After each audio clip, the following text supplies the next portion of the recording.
Hello guys, स्वागत है आप सभी का एक बार फिर से कौटिल्य क्लासेस में। कैसे हैं गाइस? और जो एक बहुत ही बड़ा रिक्रूटमेंट अनाउंसमेंट ऑलरेडी हो चुका है, उसका EMRS Eklavya model residential school आवासीय विद्यालयों की हम लोग बात कर रहे हैं। उसमें क्योंकि 38,000 रिक्रूटमेंट है, 38,000 टीचर्स का वैकेंसी जो है यहाँ पर आने वाला है।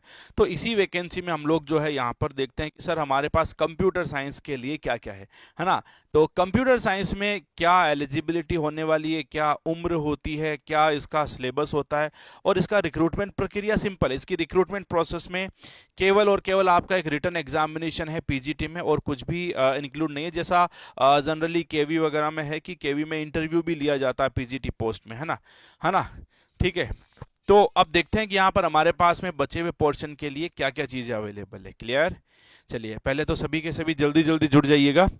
आ, हाँ, कौन कौन एलिजिबल है, कौन नहीं है, उस सभी सभी बातों के लिए हम लोग जो है यहाँ पर बात करेंगे। ठीक है। हाँ, चलिए तो देखते हैं, स्टार्ट करते हैं। इंपॉर्टेंट इंपॉर्टेंट कॉन्सेप्चुअल चीज़ें देखते हैं कि क्या क्या चीज़ें हैं हमारे पास और किन कॉन्सेप्ट्स को लेकर के ये बात करेंगे। तो सिलेबस भी देखेंगे, एलिजिबिलिटी भी देखेंगे, पैटर्न क्या है, और सिलेक्शन प्रोसेस बिल्कुल सीधा सा है, एक एग्जाम दो नौकरी लो। अभी हाल हाल फिलहाल तक के जो रिक्रूटमेंट रूल्स हैं उनके अनुसार यही है।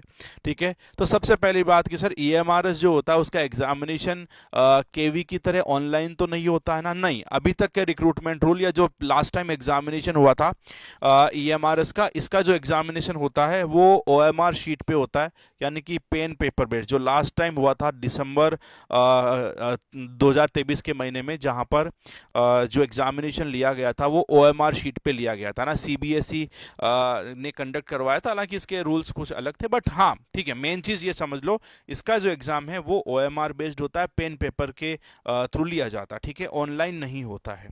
दूसरा, इसके अंदर सिलेबस हम लोगों ने कल डिस्कशन किया था, फिर भी मैं बात करते हैं प्रॉपर तरीके से कि ये जो है ये 130 मार्क्स का पेपर है। ठीक है। और 130 मार्क्स को बताने के लिए जो नंबर ऑफ क्वेश्चंस हैं वो भी आपके 130 है। ठीक है, यानी कि 130 क्वेश्चन है और 130 आप लोगों के यहाँ पर नंबर है। ठीक है, जिसमें से जनरल अवेयरनेस, सामान्य जो सचेतना होती है, दैट इज 10 क्वेश्चन 10 नंबर के हैं आपके। रीजनिंग एबिलिटी जो है उसके 20 क्वेश्चन है और हर क्वेश्चन 1 नंबर का है। आईसीटी यानी कि फंडामेंटल ऑफ कंप्यूटर्स का ज्ञान आप लोगों को होना चाहिए, और ये जो बेसिक्स ऑफ आईसीटी है इसके 10 क्वेश्चन है और ये भी आपके 10 मार्क्स का है। टीचिंग एप्टीट्यूड, पढ़ाने के तरीके क्या है, कैसे पढ़ाया जाता है, ये फंडामेंटली आपका स्ट्रांग होना चाहिए, मजबूत होना चाहिए। 10 क्वेश्चन इसके भी मिलेंगे और 10 नंबर के आएंगे। ठीक है। मेन जो हमारा जो डोमेन है, यानी कि जिसकी हम लोग बात करते हैं कंप्यूटर साइंस की, जो मेन डोमेन है कंप्यूटर साइंस हमारा, वो यहाँ पर आता है कितने नंबर का? वो आता है 70 मार्क्स का। ठीक है, 70 नंबर का कंप्यूटर साइंस है। ठीक है, यानी कि टोटल 130 क्वेश्चन का आपका पेपर है, 130 क्वेश्चन, उसमें से केवल और केवल 70 एमसीक्यूज जो हैं वो आप लोगों के किसके आएंगे भैया? कंप्यूटर साइंस के। यानी कि हम कह सकते हैं 50% कह दो, मोटा मोटा, है ना। 50% क्वेश्चन कंप्यूटर के आते हैं। ठीक है, 5 क्वेश्चन आप लोगों के आते हैं experiential activity based pedagogy and case study based MCQs, और 5 क्वेश्चन आते हैं न्यू एजुकेशन पॉलिसी 2020। तो ये आ गए। ठीक है ना, यहाँ तक आ गया। ठीक है, अब देखो यहाँ पर टोटल नंबर ऑफ क्वेश्चंस हो गए यहाँ पर 130 क्वेश्चन और 130 ही आपके मार्क्स हो गए। ठीक है, एक चीज और इंपॉर्टेंट है यहाँ पर, पार्ट 6 जो है वो ये कहता है कि यहाँ पर आप लोगों का लैंग्वेज कॉम्पिटेंसी टेस्ट लिया जाता है, जिसमें जनरल इंग्लिश जो है उसके 10 एमसीक्यूज और जनरल हिंदी जो है उसके 10 एमसीक्यूज होते हैं। ठीक है, यानी कि टोटल 20 एमसीक्यूज। ये जो 20 नंबर वाला पोर्शन है इसका आप लोगों के फाइनल मेरिट में इवेल्युएशन इसका नहीं होता है, ये केवल और केवल जो है आप लोगों का क्वालिफाइंग इन नेचर। ठीक है, केवल और केवल जो है क्वालिफाइंग इन नेचर ओनली, केवल और केवल इसको पास करना है और इसके अलावा इसका कोई काम नहीं। लेकिन ध्यान रखना, ये क्वालिफाई नहीं हुआ तो आप आगे नहीं जाओगे। ठीक है, यानी कि इस पार्ट को आप लोग केवल और केवल 8 नंबर ला करके, यानी कि 40% मार्क्स ला करके पास कर सकते हैं। ठीक ठीक है, ये हो गई यहां तक की बात। तो आपका सिलेबस जो है, एग्जाम पैटर्न क्या है वो आपका हो गया, 3 घंटे का पेपर होता है जिसमें आप लोगों को ये टोटल मिला करके 150 एमसीक्यूज करने होते हैं। इनको अगर आप लोग, लगता है आप लोगों को कि 10 नंबर पे आपका काम हो रहा है, तो आप इनको छोड़ के आगे चली जाए, क्योंकि इसको केवल क्वालिफाई करना है, बस इसका इतना ही काम है और आगे काम करना अपने को, ठीक है। यहां पर चले गए, फिर उसके बाद आगे बात करते हैं। देखिएगा कि मार्किंग स्कीम मैंने बता दिया, हर क्वेश्चन 1 नंबर का, ठीक है, यानी कि 130 एमसीक्यूज को लेकर के चलेंगे तो आपके जो नंबर है वो 130 मार्क्स बनेंगे, ठीक है, यानी कि 1 mark shall be awarded to each correct answer, ठीक है। अब नेगेटिव मार्किंग जो है वो कितनी होती है, तो ईएमआरएस के पेपर में नेगेटिव मार्किंग 0.125 यानी कि 1/4, ठीक है। 1 नंबर सही के लिए है तो 1/4 यानी कि 0.25 जो है वो आपके गलत उत्तर के लिए आपके काटे जाते हैं, ठीक है। दूसरा, एक और काम की बात कि यहां पर पीजीटी कंप्यूटर साइंस की जो एज है वो 40 इयर्स का क्राइटेरिया है, ठीक है, 40 इयर्स का। उसके अलावा एससी एसटी ओबीसी जो है या अदर कैटेगरीज है उनको रियायत दी जाती है, ठीक है। अब रियायत दी जाती है तो वो रियायत कितनी है उनकी मैं बताता हूं आप लोगों को। यहां पर ये देखिएगा, एससी एसटी है ना, अगर सेंट्रल लेवल के नोट उसके साथ में तो 5 साल, और ओबीसी एनसीएल यानी कि नॉन क्रीमी लेयर 3 साल। यानी कि अगर मैं वापस वहां चलूं तो हमने बात करी सर कि 40 इयर्स तक लेते हैं, तो 43 इयर्स तक तो ओबीसी अप्लाई कर सकता है नॉन क्रीमी लेयर, और 45 साल तक एससी एसटी अप्लाई कर सकते हैं, ठीक है। क्वालिफिकेशन सीधा है, साफ सुथरा, वो है आप लोगों का एमएससी होना चाहिए या तो कंप्यूटर साइंस में या इंफॉर्मेशन टेक्नोलॉजी में, ठीक है, पहली बात। दूसरा, आपके पास में एमसीए है तो काम चल जाएगा, ठीक है, ये 2 हो गए। फिर है एमई और एमटेक, यानी कि केवल और केवल या तो एमई होना चाहिए मास्टर ऑफ इंजीनियरिंग, या आप लोगों के पास में मास्टर ऑफ टेक्नोलॉजी। ये भी केवल 2 ही स्ट्रीम में अलाउड है, यानी कि या तो कंप्यूटर साइंस में होना चाहिए और या आप लोगों का इंफॉर्मेशन टेक्नोलॉजी यानी कि आईटी में, ठीक है, as per the last advertisement, और यही है। लेकिन देखो ये डिफरेंट यहां पर हो जाता, अगर मैं, जैसे मेरे पास में ये भी है, ये केंद्रीय विद्यालय का जो लेटेस्ट रिक्रूटमेंट आया था, केंद्रीय विद्यालय का जो 2023 वाला रिक्रूटमेंट था, ठीक है, उसमें देखो यहां पर कहा है कि एटलीस्ट 50% मार्क्स। पहला ये बोल रहा है कि सर बीई बीटेक होना चाहिए कंप्यूटर साइंस या आईटी में। दूसरा कहता है बीई बीटेक किसी भी स्ट्रीम में चलेगा, लेकिन अगर आपने पीजीडीसीए किया हुआ है तो आपका काम हो जाएगा। फिर कहता है एमएससी कंप्यूटर साइंस में या एमसीए हो जाएगा। फिर कहता है कि सर बीएससी कंप्यूटर साइंस में है या बीसीए है या और कोई भी degree plus post graduation degree in subject यानी कि कंप्यूटर साइंस में, वो भी काम कर जाएगा। इसके अलावा अगर आप लोगों ने post graduation diploma in computer यानी कि पीजीडीसीए प्लस यानी कि and post graduation degree in किसी भी सब्जेक्ट में, यानी कि आपने एमए किया है और पीजीडीसीए किया है, आपने एमए कर लिया और पीजीडीसीए कर लिया तो भी यहां पर वैलिड हो जाता है। बी लेवल डोएक का बिल्कुल वैलिड है, सी लेवल डोएक का यहां पर जो है वो बिल्कुल वैलिड है, ठीक है। और प्रोफिशिएंसी होनी चाहिए हिंदी इंग्लिश में। तो ये केवी की बात कर रहा हूं मैं, केवी के रूल्स में इतना क्वालिफिकेशन है पीजीटी कंप्यूटर साइंस के लिए, लेकिन ईएमआरएस के अंदर केवल इन्हीं को रखा है। पीजीटी बनना है तो इन्हीं को, ठीक है, इन्हीं को जो है यहां पर रहना पड़ेगा। देखो ये रिक्रूटमेंट रूल है ईएमआरएस के, और ये रिक्रूटमेंट रूल है केंद्रीय विद्यालय के। केंद्रीय विद्यालय में पीजीटी कंप्यूटर साइंस बनना है तो आप लोगों के पास में इतनी सारी योग्यताएं काम करेगी, है ना। ये ऑफिशियल एडवर्टीजमेंट 2023 के रिक्रूटमेंट का है, और ये भी ऑफिशियल रिक्रूटमेंट 2023, ये ईएमआरएस है और वे केवी है, ठीक है। अब देखो यहां पर यानी कि ईएमआरएस का साफ सुथरा फंडा, लास्ट टाइम भी जो लोगों ने ये क्वालिफिकेशन लिया है वो पीजी इन सब्जेक्ट का मतलब ये हुआ कि पोस्ट ग्रेजुएशन आपने चाहे एमए किया है, आपने चाहे एमएससी किया है, आपने चाहे एमसीए किया है, कोई भी मास्टर डिग्री हो लेकिन साथ में पीजीडीसीए है ना, तो आपका काम हो जाएगा, है ना, वो है यहां पर। आगे देखते हैं यहां से कि अब हमारे पास में सिलेबस क्या होता। देखो हमने सिलेबस में देखा था कि 10 नंबर का जनरल अवेयरनेस होता है, जिसमें general knowledge and current affair जो है वो स्पेस एम्फेसाइज करता है एजुकेशन के फील्ड को, तो इसके संदर्भ में क्वेश्चन है। दूसरा हमने देखा रीजनिंग एबिलिटी जो है वो 20 नंबर की होती है, तो रीजनिंग में ये सिलेबस है आपका। नॉलेज ऑफ आईसीटी कंप्यूटर के 10 क्वेश्चन है, तो ये फंडामेंटल वाला सिलेबस है। टीचिंग एप्टीट्यूड 10 नंबर का है, 10 क्वेश्चन ये है। एक्सपीरियंस बेस्ड ये जो कंप्यूटर आपका जो पेडागोगी 5 नंबर का, यहां पर ये 5 नंबर का, ठीक है। जनरल इंग्लिश 10 नंबर का और जनरल हिंदी 10 नंबर का, तो ये फंडामेंटल सिलेबस है कि क्या क्या हमें लेना है, ठीक है। हाँ थोड़ा बहुत हो जाएगा, सारा नहीं होगा ज्ञानिक, है ना, ये हो गया। और उसके बाद में आता है पीजीटी कंप्यूटर साइंस का बड़ा सिलेबस। यहां पर क्या क्या है जरा गौर फरमाइएगा। आप क्या पढ़ रहे हैं, क्या पढ़ा हुआ यहां पर मैच हो रहा है क्या, वो बातें। पहला कंप्यूटर सिस्टम यानी कि फंडामेंटल ऑफ कंप्यूटर साइंस, ठीक है। सॉफ्टवेयर फंडामेंटल, ऑपरेटिंग सिस्टम, फिर बुलियन लॉजिक है और नंबर सिस्टम है और एनकोडिंग स्कीम है, यानी कि एक फंडामेंटल सिलेबस है। यहां पे कोई ज्यादा बड़ी बातें नहीं है, ठीक है। यानी कि ये कहता ही है ये कंप्यूटर का सिस्टम और कंप्यूटर का ऑर्गेनाइजेशन, फंडामेंटल एमसीक्यूज यहां पे होने चाहिए, ठीक है। नेक्स्ट यूनिट आती है कंप्यूटेशनल थिंकिंग एंड प्रोग्रामिंग। यहां पर आप लोगों को जो है फंडामेंटल ऑफ प्रोग्रामिंग है, यानी कि जब आप प्रोग्रामिंग में जाते हो, है ना, जब आप प्रोग्रामिंग में जाते हो तो आपको फंडामेंटल चाहिए, और यहां पर एक सीधी प्रोग्रामिंग लैंग्वेज जो है वो है पाइथन, ठीक है। तो यहां पर लास्ट टाइम जितने भी एमसीक्यूज थे ना वो पाइथन से भरे भरे पड़े थे, धाप के एमसीक्यूज आए थे पाइथन के, है ना। तो पाइथन प्रोग्रामिंग लैंग्वेज यहां पर फॉलो की जाती है, तो पाइथन की प्रोग्रामिंग हो गई।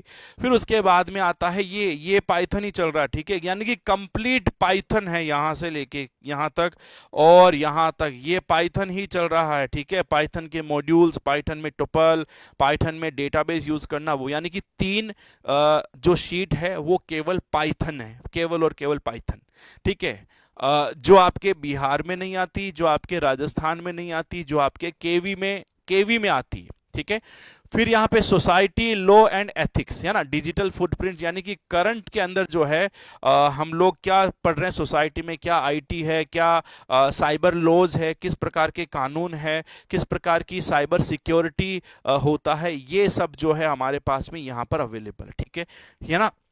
ये हो गया कायदे कानून वगैरह। कंप्यूटेशनल थिंकिंग एंड प्रोग्रामिंग 2, देखिएगा अब मैं क्या बताऊं आपको, इंपॉर्टेंट बात, यहां पर था प्रोग्रामिंग 1, है ना, ये प्रोग्रामिंग 1 है और ये है सीबीएसई क्लास 11th की बुक, ठीक है। ये है सीबीएसई क्लास 11th की बुक, और सीबीएसई क्लास 11th का जो सिलेबस है वो यहां पर खत्म हो जाता है। ये कक्षा 11 की पूरी किताब है, कक्षा 11 की किताब। यहां से कक्षा 12 की किताब होती है, पाइथन का फंडामेंटल हमने वहां पढ़ा था, ये पाइथन का एडवांस वर्जन यहां पर आ गया कक्षा 12 की बुक में, जो धाप के दिया हुआ है, ठीक है। फिर आता है कंप्यूटर का नेटवर्किंग डिटेल में, कंप्लीट कंप्यूटर नेटवर्क अगर टॉपिक्स के अनुसार बात करें तो, ठीक है।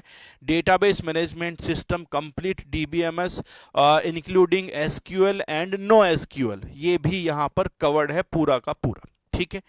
अब देखो यहां पर मैंने कहा था ना एसक्यूएल इंक्लूड है विद पाइथन, है ना, पाइथन में कैसे एसक्यूएल को डेटाबेस को हम इंक्लूड कर सकते हैं वो शामिल है, यानी कि पाइथन जो है वही है धाप के भर के, जितना डिटेल में पाइथन को पढ़ना है ना 2-3 महीने देके वो पूरा पूरा यहां पर है, ठीक है। यहां पर एक और बात देखिएगा आगे वाली, कंप्यूटर सिस्टम, ये फंडामेंटल जो हमने कक्षा 11 में बेसिक देखा था उसका एडवांस वर्जन जो है कक्षा 12 की किताब में है, ठीक है। ये इंट्रोडक्शन ऑफ पाइथन वापस आ गया, ये कक्षा 12 वाला पाइथन है, अगेन देखो भर भर के पढ़ा। डीबीएमएस में एसक्यूएल इमर्जिंग ट्रेंड्स, यानी कि नए मार्केट में क्या है, जिसे हम लोग आईओटी कहते हैं, क्लाउड जो है क्लाउड नेटवर्किंग में एडवांस में कौन कौन से मॉडल है, सास पास लिखे भी इन्होंने, देखो आईआस पास सास आईओटी, ये सब चीजें अपडेटेड है ना, वर्चुअल रियलिटी वगैरह, डेटा हैंडलिंग इंक्लूडिंग पांडाज। अब देखो पांडा जो है वो पाइथन का एडवांस है, तो पाइथन की लाइब्रेरी है, एक पांडा है, एक मैट प्लॉट लिब है, ठीक है। तो इसको यहां पर इंक्लूड कर दिया। और फिर है डेटाबेस यूजिंग एसक्यूएल, ये क्वेरीज बहुत बड़ी हो गई यहां पे। और लास्ट में कंप्यूटर नेटवर्क का एडवांस वर्जन, एक सोसाइटियल इंपैक्ट और है यहां पर ये वाला, ठीक है। यानी कि मोटा मोटा देखें तो आपका जो पाइथन है वो अकेला प्लस पांडा, पाइथन प्लस पांडा, अगर इन दोनों को इंक्लूड कर लें तो आपका मोर देन 60% कंप्यूटर साइंस यहीं से क्रिएट होता है। ये लास्ट टाइम हुआ था, 60% ऑफ कंप्यूटर साइंस केवल यहीं से इंक्लूड होता है। उसके अलावा बड़ा चैप्टर बनता है डीबीएमएस, बड़ा चैप्टर बनता है नेटवर्क, ठीक है। उसके अलावा फंडामेंटल और वो चीजें हैं, लेकिन पाइथन और पांडा को मिलाकर के, हाँ ये आईपी और कंप्यूटर साइंस की बुक्स का ही निचोड़ है यहाँ पर। कक्षा 11 और कक्षा 12 की सीबीएसई की जो आईपी और कंप्यूटर साइंस की किताबें आती है वही यहाँ पर कंप्लीट डिटेल में है, और इस पेपर का लेवल जो होता है वो पीजी लेवल का आता है, ठीक है। इसलिए क्वेश्चंस जो है वो बहुत खतरनाक लेवल के आते हैं, बट टेंशन मत लीजिए, पढ़ते पढ़ते सब कुछ हो जाता है, ठीक है। बनाई तो एक इंसान ने, कक्षा 11 वाले बच्चे यही किताब पढ़ते हैं, कक्षा 12 वाले बच्चे भी यही किताब पढ़ते हैं। दैट मीन्स कुछ बड़ा यहाँ पर अवेलेबल नहीं है हमारे पास में, ठीक है। अब देखो कि स्कूल्स का भी एक था कि सर कितना, आपने बोला था कि बहुत दूरस्थ है ट्राइबल एरियाज में, तो कितना है। अब देखो मैं जैसे राजस्थान की बात करूँ, ये सारी राजस्थान की लिस्ट है मेरे पास में। अगर मैं देखिए जयपुर की बात करूँ तो जयपुर तो शहर है, लेकिन जयपुर के प्रॉपर में नहीं है, ये जयपुर के बस्सी में जाना पड़ेगा, और बस्सी में बिहारीपुरा में जाना पड़ेगा, वहां पर ईएमआरएस बिहारीपुरा है, यानी कि बहुत अंदर है ना। दूसरा जैसे अगर हम लोग करौली में जाएं, करौली में टोडा भीम आपका ब्लॉक है, टोडा भीम में रानौली में जाके आपका ईएमआरएस मिलता है, ठीक है। जयपुर में एक दूसरी और है जमवा रामगढ़ में, ठीक है, वो भी शहर में इतना नहीं है, वहां पे है माथासूला, और माथासूला जो है वो नॉन फंक्शनल हो गई है अभी की तारीख में, वो फंक्शनल नहीं है, ठीक है। यानी कि जो बता रहा हूं आपको स्कूल, ऐसे तो हम देखते हैं जैसे सर उदयपुर में भी तो है ना, हाँ उदयपुर में इतनी सारी है, जैसे गोगुंदा, गोगुंदा में डांडिया, अब ये डांडिया में जाके स्कूल है आपकी। अब इसमें एक भी स्कूल ऐसी नहीं है जो प्रॉपर उदयपुर शहर में हो, प्रॉपर उदयपुर शहर में एक भी स्कूल नहीं है प्रॉपर, यानी कि बात ये रिमोट ट्राइबल एरियाज में होती है, यानी कि एक भी स्कूल प्रॉपर शहर में नहीं है, क्योंकि प्रॉपर शहर में केंद्रीय विद्यालय सेंट्रल गवर्नमेंट की चल रही है और नवोदय विद्यालय चल रही है। तो इनके अलावा जो ट्राइबल एरियाज है जहां पर सेंट्रल गवर्नमेंट का कोई भी स्कूल नहीं चल रहा है, वहां पर ईएमआरएस को खोला गया है ना। तो बात यह है कि प्रॉपर सेंट्रल गवर्नमेंट का स्कूल जो है वो ईएमआरएस है, लेकिन ये बहुत बिहार में है क्या, हाँ बिहार में है। बिहार में आप इसकी ईएमआरएस की वेबसाइट पे जाओ, 740 स्कूल की पूरी लिस्ट है। अभी कल हमने देखा था 740 स्कूलों में रिक्रूटमेंट होगा, टोटल मिला के 618। ये जो है ना, ये राजस्थान का मैंने क्रॉप किया, 588 नंबर से लेकर के 618 तक, ये राजस्थान की है, ठीक है। इसी लिस्ट में बिहार की लिस्ट भी मिलेगी आपको, बिहार की लिस्ट भी मिलेगी ना। एक सीधा सीधा वेबसाइट पे लिस्ट है, list of schools of EMRS, उसमें आपको पूरे इंडिया में कहां कहां पर स्कूल है वो सब मिलेगा, कंप्लीट लिस्ट है ये, ठीक है। अब यहां पर जो है देखो ये पता चल गया, तो जो सिलेबस था वो भी हमने बात करती, तो ये जो सिलेबस है उसके बेस पे काम होगा।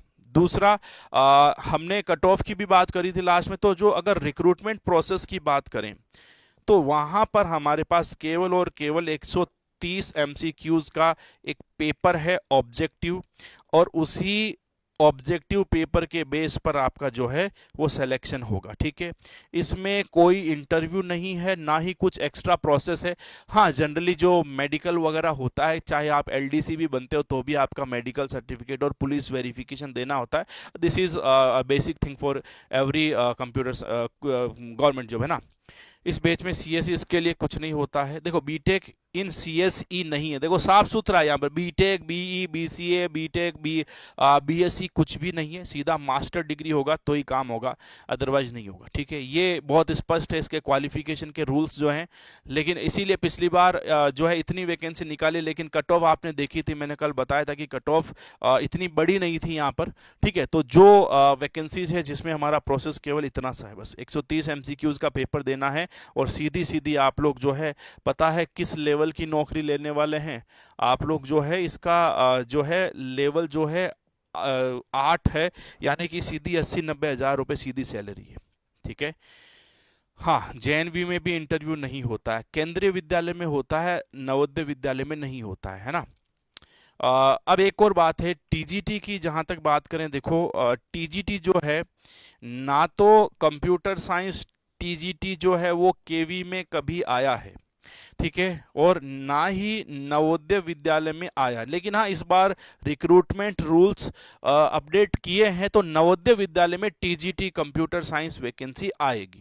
यहां पर जो है इसके रिक्रूटमेंट रूल में, है ना, इसके बाद कोई और एग्जाम नहीं है, सीधा सिंगल एग्जाम है। ठीक है, कट ऑफ जो थी जनरल की थी लगभग 80 प्लस थी, और ओबीसी 75 के आसपास थी।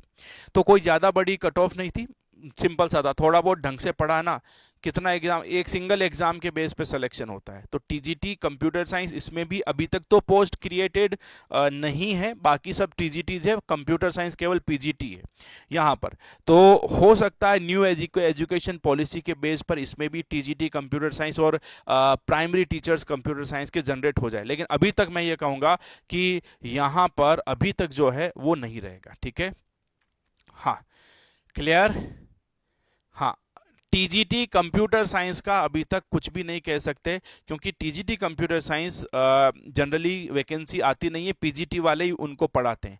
ठीक है, तो एक स्कूल में एक पीजीटी है ना, तो वो 11-12 की 2 क्लास लेगा, तो बाकी क्या करेगा, वो 9-10 की क्लास भी ले लेता है। तो पीजीटी कंप्यूटर साइंस जो है वो ही आती है, टीजीटी केवी में तो नहीं आती। ठीक है, हाँ, लेकिन इस बार रिक्रूटमेंट रूल के हिसाब से आ सकती है। ठीक है, पॉसिबल है, नवोदय विद्यालय में तो संभव है।